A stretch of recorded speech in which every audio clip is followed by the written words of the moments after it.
Hello everyone! Welcome to Sarap Cooking's Daily Vlog 3. And for today's vlog, samahan nyo akong magluto, maglinis, at ganito ako kabisi sa buong araw. Tara, samahan nyo ako ngayon. I-check din natin ang update ng ating smart house. As early in the morning, nag-start ako sa pagpainit ng mga tirang pagkain kagabi. At dito nag-asa ang aking bunsong anak kasi may sipon siya at ubo na magpagawa siya ng honey lemon. And since nakabili ako ng American lemon kahapon, so kagawa tayo gamit nito. Ni-squeeze ko lang ito gamit ang aking nabiling squeezer.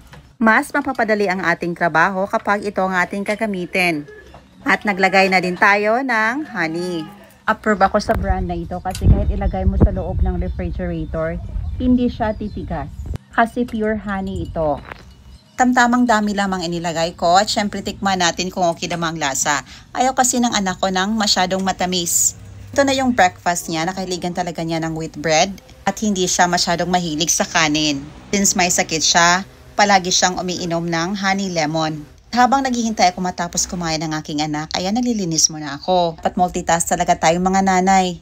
Take note, hindi pa ako nakakain yan, uminom nang ako ng barley juice. Pagkatapos kong magpunas or magmop ng sahig, ayan, nilalabhan ko yung ginamit ko na pampunas. I-check ko din ang mga tanim ko, ng mga herbs and spices at sobrang laki na nila.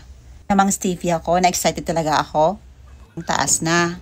Ayan, chine-check muna natin ang status ng ating smart house. Nakakabit na yung rails ng hagdanan at malapit na ding matapos ito.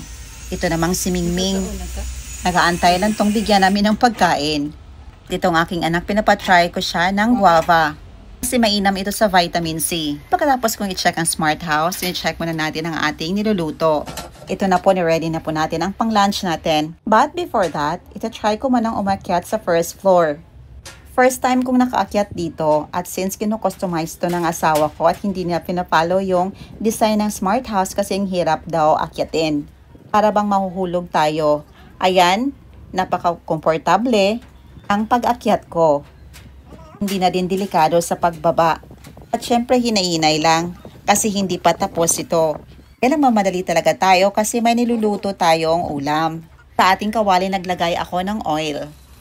Ginisa ko lang ang mga spices, inuna ko ang onion, isunod na ang garlic at kamatis. At syempre ang ating napakasarap na mega sardines in natural oil. Ang sarap nitong isahog sa paborito nating ampalaya.